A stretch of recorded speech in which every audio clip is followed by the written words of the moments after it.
جب ہماری زندگی میں مشکلیں آتی ہیں، پریشانیاں آتی ہیں، ہمارا رزق تنگ ہو جاتا ہے، تب کہیں نہ کہیں ہمارے رشتے بھی خراب ہو جاتے ہیں، کیونکہ یہ دنیا بہت مطلبی ہے۔ 1 سال پہلے میری زندگی بہت ہی مشکلات کا شکار تھی، رزق کی کمی تھی، چاروں طرف سے پریشانیوں نے گھیر رکھا تھا۔ رزق کی تنگی کی وجہ سے ایک عجیب سی بے سکونیت تھی، ڈپریشن کا بھی شکار ہو گئی تھی۔ اس کے ساتھ ساتھ چھوٹی موٹی بیماریاں بھی لگی رہتی تھیں، نماز روزے کی بھی کمی ہو گئی تھی، کسی بھی چیز میں من ہی نہیں لگتا تھا۔ اسی کے ساتھ رشتے بھی خراب ہو چکے تھے۔ جو لوگ پہلے ہمیں اپنا سمجھتے تھے، ہماری خوشیوں میں خوش ہوتے تھے، اب وہ ہمیں غیر سمجھنے لگے تھے، ہم سے زیادہ مطلب نہیں رکھتے تھے۔ رزق کی تنگی کا یہ عالم تھا کہ ہم اپنی ضرورت کی چیز بھی نہیں لے پا رہے تھے۔ گھر میں جس کے پاس پیسے تھے انہی کی قدر تھی۔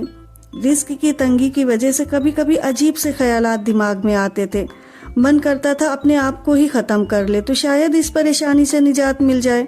نماز روزوں میں بالکل بھی من نہیں لگتا تھا، گھر کے حالات بالکل بھی درست نہیں تھے اور نہ ہی حالات کے درست ہونے کا کوئی راستہ دکھائی دے رہا تھا، کوئی سبب بھی نہیں بن پا رہا تھا۔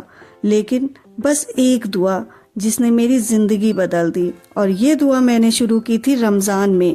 یہ کہنا ہے میری ایک بہن کا، جنہوں نے میرے ساتھ اپنی زندگی کا یہ واقعہ شیئر کیا اور اس طاقتور دعا کے بارے میں مجھے بتایا، اور جس طرح سے انہوں نے اس دعا کو رمضان کے مہینے میں شروع کیا تھا اور 1 سال کے اندر تبدیلیاں آ گئیں، ان کی زندگی میں برکتیں دیکھنے کو ملی اور ان کی مالی حالت اس حد تک سدھر چکی ہے۔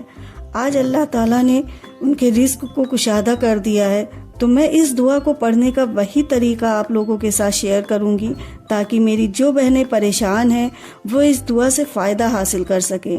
تو آج میں آپ لوگوں کے ساتھ اس دعا کو جس طرح سے انہوں نے پڑھا تھا وہی طریقہ کار میں آپ لوگوں کے ساتھ شیئر کروں گی۔ ہوپ فلی یہ دعا آپ لوگوں کے لیے بھی اتنی ہی پر اثر ثابت ہو جیسے ان بہن کے لیے ہوئی۔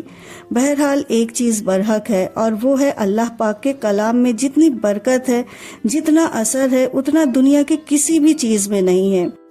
تو ان برکتوں کو، ان رحمتوں کو سمیٹیے، ان برکتوں کو سمیٹنے کا مہینہ آ گیا ہے۔ انشاءاللہ اللہ پاک میرے ساتھ ساتھ آپ سب کے روزے، ہماری عبادتوں کو اللہ پاک قبول فرمائے اور ہماری دعاؤں میں اثر دیں۔ السلام علیکم، میں ہوں Shama Shahnawaz and welcome back to my channel.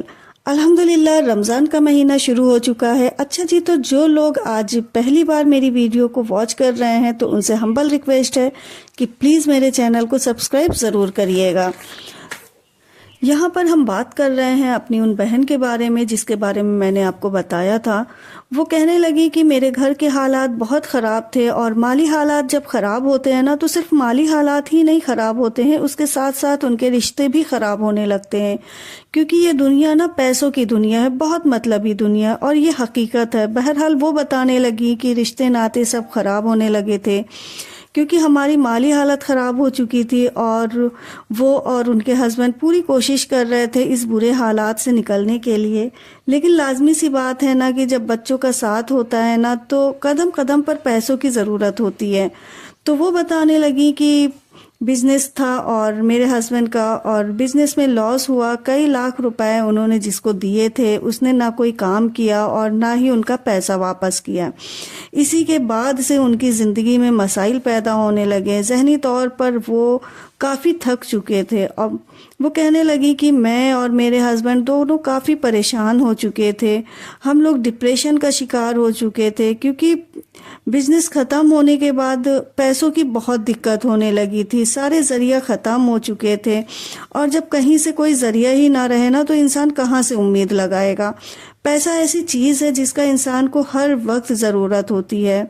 خیر بہرحال ہر وقت گزر رہا تھا اور اسی کے ساتھ رمضان بھی شروع ہو رہا تھا، اور رمضان میں آپ جانتے ہیں نا کہ ہر انسان اپنی حیثیت کے مطابق، اپنی اوقات کے مطابق، اب کیا آدمی بولے گا کہ وہ چاہتا ہے نا کہ اس کا دسترخوان سجا ہوا ہو، اور پھر عید آنے والی ہوتی ہے نا تو اس کا اپنا ایک وہ ہوتا ہے نا کہ اپنا نہیں تو کم سے کم بچوں کا تو نئے کپڑے ضرور بن سکیں۔ تو وہ کہنے لگی کہ اس طرح سے نا میں بڑا پریشان تھی، سمجھ نہیں آ رہا تھا کہ کیا کریں۔ لیکن پھر رمضان شروع ہو گیا، پھر میں نے اللہ تعالیٰ سے ہی دعا کی کہ اللہ تعالیٰ تو ہی میرے حالات کو بدلنے والا ہے، اللہ تعالیٰ ہی میرے حالات کو بدل سکتا ہے۔ اور انسان پوری طرح سے اللہ تعالیٰ کا محتاج ہے، وہ کچھ نہیں کر سکتا ہے۔ میں کہتی ہوں نا کہ وہ ایک قدم نہیں چل سکتا ہے، انسان اپنی مرضی سے ایک سانس نہیں لے سکتا ہے، تو پھر تو کیا ہی کر سکتا ہے وہ خود سے کچھ نہیں کر سکتا ہے۔ پھر وہ کہنے لگی کہ رمضان شروع ہوتے ہی میں نے اپنا ایک ایم بنا لیا کہ جتنا ہو سکے مجھے اس رمضان میں عبادات کرنی ہے، کیونکہ میری پریشانی کا حل صرف اور صرف میرے اللہ کے پاس ہے، باقی کوئی میری پریشانی دور نہیں کرنے والا ہے۔ اور واقعی میں جب ہم اللہ سے دل لگا لیتے ہیں، اللہ کی عبادت کرنے لگتے ہیں، تب اللہ ہماری پریشانیوں کو دور کرنے کے لیے ایسے اسباب پیدا کر دیتا ہے جہاں سے ہمیں گمان بھی نہیں ہوتا ہے۔ بہرحال وہ بہن کہنے لگی کہ سب سے پہلے میں نے اپنے آپ کے ساتھ وعدہ کیا کہ مجھے 5 وقت کی نماز پورے خلوص کے ساتھ پڑھنی ہے۔ خیر انہوں نے رمضان کے پہلے سے ہی نماز پڑھنا شروع کر دیا تھا، وہ بھی پورے ٹائم کے ساتھ۔ اچھا جی، ایک غلطی ہم لوگ یہ بھی کرتے ہیں کہ ہم نماز تو پڑھتے ہیں لیکن ٹائم سے نہیں پڑھتے۔ مطلب نماز پڑھنے کا ٹائم ہوتا ہے تو یہ ہوتا ہے نا کہ ابھی یہ کام نپٹا لیں تب نماز پڑھیں، پھر وہ کام نپٹا لیں تب نماز پڑھیں، لیکن نماز ہمیں ہمیشہ ٹائم سے پڑھنی چاہیے۔ خیر جب نماز کو انہوں نے پابندی کر لی تو ساتھ میں انہوں نے یہ دعا بھی پڑھنی شروع کر دی۔ اب یہ دعا پڑھنی کیسے ہے؟ ہر نماز کے بعد، مطلب دن میں 5 بار ہمیں نماز پڑھنی ہے، تو 5 نماز کے بعد ہمیں 3 مرتبہ اول آخر درود ابراہیمی پڑھنی ہے، 3 مرتبہ، اور بیچ میں ہمیں 11 مرتبہ یہ دعا پڑھنی ہے۔ دن میں 5 بار ہم نے نماز پڑھنی ہوتی ہے، تو 5 نماز کے بعد ہمیں اول آخر درود ابراہیمی پڑھنی ہے اور بیچ میں 11 مرتبہ ہم نے یہ دعا پڑھنی ہے۔ بہت ہی پیاری دعا ہے یہ، اور یہ حضرت موسیٰ کی دعا ہے۔ اچھا تو وہ بتانے لگی کہ دعا انہوں نے پڑھنی شروع کر دی۔ 20 رمضان کو اچانک سے وہ جو صاحب تھے جنہوں نے فراڈ کیا تھا، اچانک سے ان کا فون آیا۔ پتہ نہیں اللہ پاک نے ان کے دل میں کیا نیکی ڈال دی تھی کہ سامنے سے ان کا فون آیا اور وہ کہنے لگے کہ وہ خود اپنے کیے پر بہت شرمندہ ہیں، اپنی فی الحال پورا اماؤنٹ تو وہ ایک بار میں نہیں دے پائیں گے، لیکن دھیرے دھیرے وہ سارا پیسہ واپس کر دیں گے۔ جب ان کے ہسبینڈ نے ان کو یہ بات بتائی تو وہ کہنے لگی کہ میرے آنکھ میں آنسو بھر آئے، اور میں اتنا خوش ہوئی کہ واقعی میں اللہ پاک غیب سے وسیلہ بنا دیتا ہے، جہاں سے ہمیں اندازہ بھی نہیں ہوتا ہے وہاں سے اللہ پاک ہمیں رزق عطا کرتا ہے۔